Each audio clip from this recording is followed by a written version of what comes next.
Hello everyone, welcome to our YouTube channel that is civil JE expert. इस channel पर हम आपको civil engineering के लगभग सभी सब्जेक्ट पर क्वेश्चन प्रैक्टिस करा रहे हैं। उसी श्रेणी में आज हम सर्वेइंग पर आपको क्वेश्चन प्रैक्टिस कराएंगे। ये आपका सर्वेइंग का सिलेबस ट्रैकर है, इसके अकॉर्डिंग ही हम चलेंगे। आज हम फंडामेंटल ऑफ सर्वेइंग कराने वाले हैं, जिसके लगभग 20 से 25 क्वेश्चन हम आज आपको कराएंगे। ठीक है, आगे आप देख सकते हैं linear measurement, compass surveying, traversing वगैरह है। ठीक है, इसमें ये हमने आपको नंबर ऑफ क्वेश्चंस की रेंज दे रखी है। लगभग टोटल हम 400 से 450 क्वेश्चंस की प्रैक्टिस कराएंगे, जो आपके एग्जाम की दृष्टि से बहुत ही ज़्यादा महत्वपूर्ण होने वाले हैं। ठीक है, तो अगर आपने ये क्वेश्चंस की प्रैक्टिस कर ली तो नो डाउट आपके लगभग 9 से 10 नंबर पक्के हो जाएंगे। ठीक है, इस सब्जेक्ट का वेटेज आपका 10 to 13 मार्क्स रहता है। ठीक है, तो लगभग 9-10 क्वेश्चंस आपके कंफर्म हो जाएंगे। ठीक है, तो प्रैक्टिस करते रहिए और चलिए आगे शुरू करते हैं। आज आपका कराएंगे हम फंडामेंटल ऑफ सर्वेइंग। ठीक है, question number 1, principle of surveying followed to prevent accumulation of error is. तो बताएं इसका क्या करेक्ट ऑप्शन होने वाला है। तो इसका आपका करेक्ट ऑप्शन हो जाएगा work from whole to a part. हम होल टू पार्ट क्यों करते हैं, पार्ट टू होल क्यों नहीं करते? इसका रीज़न है, जैसे ही हम पार्ट्स, मान लो छोटे पार्ट्स में कोई भी गलती हुई या हमसे कोई एरर आई, तो वो मतलब बड़ी होती जाएगी। ठीक है, और बहुत छोटे छोटे पार्ट्स को जोड़कर बहुत बड़ी गलती बन जाएगी, बहुत बड़ा एरर आ जाएगा। इसलिए हम होल टू पार्ट करते हैं। जैसे आपको शहर का नक्शा बनाना हो, यानी सिटी मैप बनानी हो, तो हम उसकी बाउंड्री तय कर लेते हैं, उसके बाद उसमें कॉलोनियाँ, सड़कें, पार्क इत्यादि बनाते हैं। तो एरर आपके कंट्रोल में रहेंगे और एरर लोकलाइज हो सकते हैं। ठीक है, इसलिए हम होल टू पार्ट करते हैं। Okay, question number 2, geodetic survey is different from plane surveying because of. बताएं, ये पूछ रहे हैं जियोडेटिक सर्वे डिफरेंट है यानी अलग है प्लेन सर्वेइंग से, क्यों? बताएं। चलिए करते हैं, देखते हैं। Very large area is covered. क्या जियोडेटिक सर्वे में आपका लार्ज एरिया कवर्ड होता है? जी बिल्कुल सही बात है, आपका जियोडेटिक सर्वे में लार्ज एरिया कवर होता है। The curvature of earth is considered. जी बिल्कुल सही। Undulation of the topography, topography में अंडुलेशन होता है जब हम जियोडेटिक सर्वे करते हैं। The large difference of elevation, ये भी सही है। तो देखो यहाँ पर चारों ऑप्शन सही हैं, लेकिन हमें मोर करेक्ट, जो सबसे ज़्यादा करेक्ट हो, उसे आपका सही आंसर करना है। ठीक है, तो वो आपका हो जाएगा the curvature of the earth is considered. ठीक है, तो ये आपका सबसे ज़्यादा करेक्ट है। Okay, question number 3, difference in the length of an arc and its subtended chord, okay, on earth surface for a distance of 18.5 kilometer is. बताएं। तो देखो, जब आप 12 किलोमीटर कॉर्ड यानी स्ट्रेट लाइन खींचते हैं, तो उसमें जो आपका डिफरेंस रहता है आर्क और स्ट्रेट लाइन यानी सबटेंडेड कॉर्ड के बीच में, वो रहता है आपका 1 सेंटीमीटर। ठीक है, 1 सेंटीमीटर मतलब 10 mm का रहता है। आपका 12 किलोमीटर पर आपका 10 mm का डिफरेंस रहता है। तो पूछ रहे हैं 18.5 किलोमीटर पर कितना रहेगा, तो बताओ 18.5 किलोमीटर पर कितना रहेगा। तो देखो 10 mm अपॉन 12, ये हो गया आपका 1 किलोमीटर पर। अब निकालना कितना है, 18.5 पर। समझ आ रहा है? तो ये अप्रॉक्स आपका 15.2 mm आएगा। ठीक है, आप कैलकुलेशन करके देख लें, यही आएगा लगभग। For a survey to be classed as plane. ठीक है, difference between the sum of angle of spherical triangle and that of plane triangle. ठीक है, spherical triangle and plane triangle के sum of angle only 1 second. आपको वो difference है वो 1 second का है। तो mean surface for an area, कितने एरिया पर आपका 1 सेकेंड का डिफरेंस आ जाता है एक प्लेन ट्रायंगल के एंगल में, और आपका स्फेरिकल ट्रायंगल के एंगल में 1 सेकेंड का डिफरेंस आ जाता है कितने एरिया पर। तो आपका 195.5 किलोमीटर स्क्वायर के एरिया पर आपका ये डिफरेंस आ जाता है कितने का, 1 सेकेंड का। ठीक है, 1 सेकेंड का डिफरेंस आ जाता है। तो in a spherical triangle ABC right angled at C, ठीक है, स्फेरिकल ट्रायंगल है और वो सी पर 90 डिग्री का कोण बनाना, अर्थात right angle. The relation hold good is, तो देखो स्फेरिकल ट्रायंगल से आपका सम ऑफ एंगल पूछ लेता है कभी कभी, और इतना ही हमें लगभग पढ़ाया जाता है। तो ये कुछ एक्स्ट्रा है, ठीक है, आपका ऑप्शन ए करेक्ट है।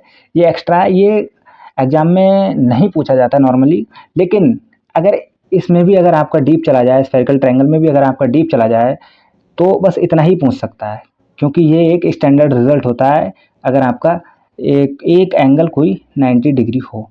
यहाँ पर ध्यान रखना वी क्या है, ऐसा मान लो ऐसा कुछ है, ये 90 डिग्री है, ठीक है, स्फेरिकल ट्रायंगल है 90 डिग्री। तो आप एंगल ए के सामने की साइड ए एंड सी है, सी के सामने की side C and this is B, B के सामने की साइड आपका बी है। तो बस इतना ही है, ठीक है।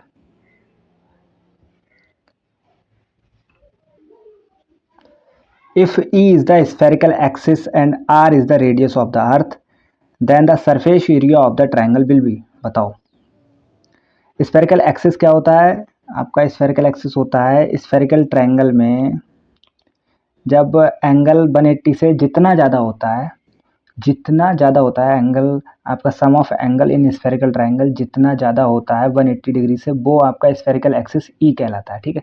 इसे ई से डिनोट करते हैं। R is the radius of earth and surface area, ठीक है। ट्रायंगल पूछ रहा है कितना होगा, तो आपका पाई स्क्वायर ई, ऐसा देखा होगा आपने, pi square upon 180 into E, E is a spherical axis, ठीक है। तो ये आपका करेक्ट है। If S is the sum of three angle of a spherical triangle, then the spherical axis will be equal to, ठीक है। तो मैंने अभी आपको बताया कि एंगल मान लो ए प्लस बी प्लस सी है, ठीक है, जिसकी वैल्यू उन्होंने एस दे रखी है। स्फेरिकल एक्सिस कितना होगा, स्फेरिकल एक्सिस आपका जो होता है वो 180 से जितना ज़्यादा है, यानी कि एस यानी कि टोटल स्फेरिकल ट्रायंगल का सम हो गया जो आपका दिया है, में से 180 घटा दो तो वही आपका स्फेरिकल एक्सिस होगा, अर्थात बी ऑप्शन आपका करेक्ट है, ठीक है। The main principle of surveying is to work, ये आपको मैंने अभी पहले क्वेश्चन में बताया, वर्क मेन प्रिंसिपल बताना है आपको। पार्ट टू होल करते हैं, नहीं, होल टू पार्ट करते हैं, यस, तो ये आपका सही हो जाएगा, ठीक है। The curvature of earth is taken into consideration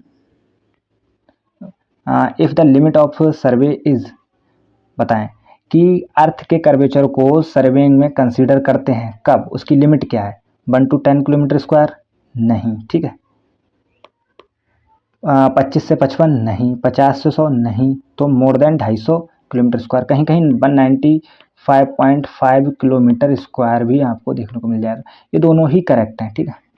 कुछ बुक्स में 195.5 है, कुछ में 250 है। Name the type of surveying in which the mean square of earth is considered as plane, ठीक है, प्लेन कंसिडर किया जाता है, and the spheroidal shape of earth is neglected. ये कह रहे हैं कि जिसमें अर्थ की सरफेस को प्लेन कंसिडर करते हैं और स्पोराइडल शेप को निगलेक्ट कर देते हैं, वो कौन सी सर्विंग होती है, तो आप सबको पता है वो प्लेन सर्विंग होती है, ठीक है।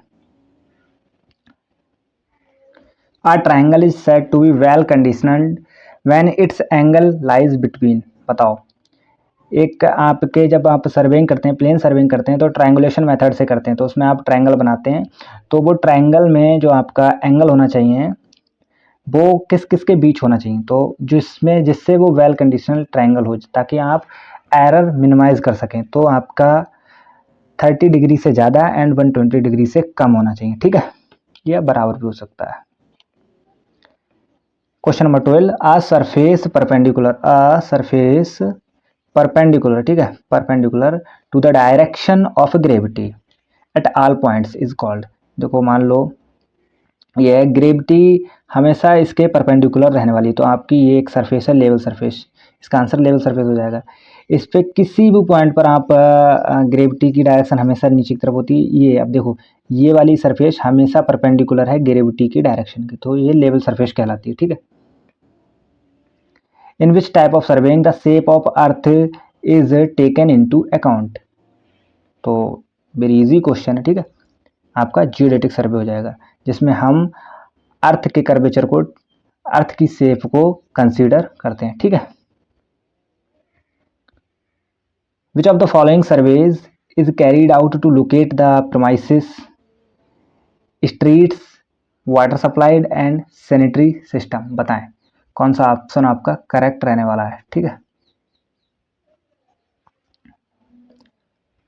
तो ये सब जिसमें हम सर्वे करते हैं, स्ट्रीट वगैरह, वाटर सप्लाई और सैनिटरी सिस्टम, तो ये आपका लोकल सर्वे में आता है, ठीक है। कौन सा? Local survey.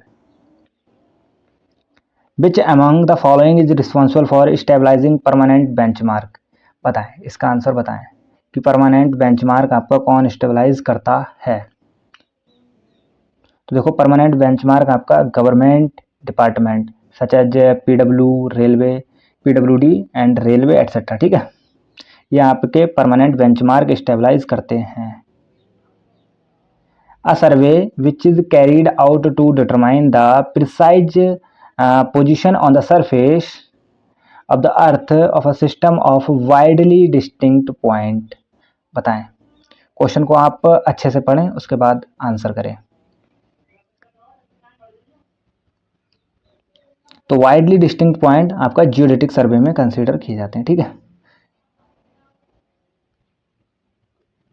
For a well condition triangle one angle should be less than, बताएं। तो वेल कंडीशनल ट्रायंगल के लिए आपका एंगल 60 डिग्री से कम होना चाहिए। इसमें ऑप्शन वैसे तो 120 होना चाहिए, ठीक है। मैंने भी आपको बताया 30 से लेके 120 डिग्री के बीच में रहता है, क्योंकि इसमें ऑप्शन नहीं है 120 डिग्री, इसलिए हम 60 वाला ऑप्शन चूज करेंगे, ठीक है। इन प्लेन सर्वेइंग, बताएं, the curvature of earth is taken into consideration, नहीं, हम कर्वेचर ऑफ अर्थ कंसीडर नहीं करते। The curvature of earth is not taken into consider, ये सही है, ठीक है, ये सही है। The survey extend over small areas, ये भी सही है आपका। The survey extend over large areas, the survey extend over large areas, ये गलत है। तो आपके ये दो ऑप्शन करेक्ट हैं, ठीक है, दोनों ही करेक्ट हैं, लेकिन मोर करेक्ट कौन सा होगा? मोर करेक्ट आपका ये वाला हो जाएगा, ठीक है। The basic principle of survey working whole to part is related to, बताएं। जब आप इस प्रिंसिपल पर वर्क करते हैं तो क्या होता है, फ़ायदा क्या होता है आपको? तो आपका जो फ़ायदा रहता है working from whole to part करने में, आपकी जो एरर होती हैं वो बहुत ही माइनर हो जाती हैं और उन्हें आप लोकलाइज कर सकते हैं, ठीक है। Question number 20, during surveying the curvature of earth is taken into consideration only when the extent in meter square, no, this is typing mistake, in kilometer square, ठीक है। of the survey is at least, बताएं। आपको कम से कम वाला area बताना है कि कितने एरिया पर हम उसे कंसीडर करते हैं। तो आपका 260 किलोमीटर स्क्वायर, ठीक है।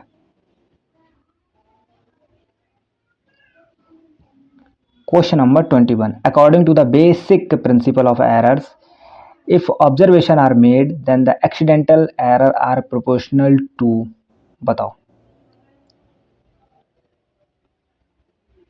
तो आपका जो जैसे ही देखो, आप ऑब्जर्वेशन ज़्यादा करेंगे तो आपकी एरर आने के चांसेस कम रहेंगे, ठीक है। मान लो आप एक बार ऑब्जर्वेशन करते हैं, मान लो 1 टाइम से, तो उसमें एरर आ सकती है, लेकिन आप वही 100 टाइम्स ऑब्जर्वेशन करते हैं तो उसका एवरेज लेकर आप एरर को मिनिमाइज कर सकते हैं, ठीक है। तो ये जो आपका रिलेशन होता है वो होता है, इस पे डिपेंड करता है, ठीक है, प्रोपोर्शनली होता है।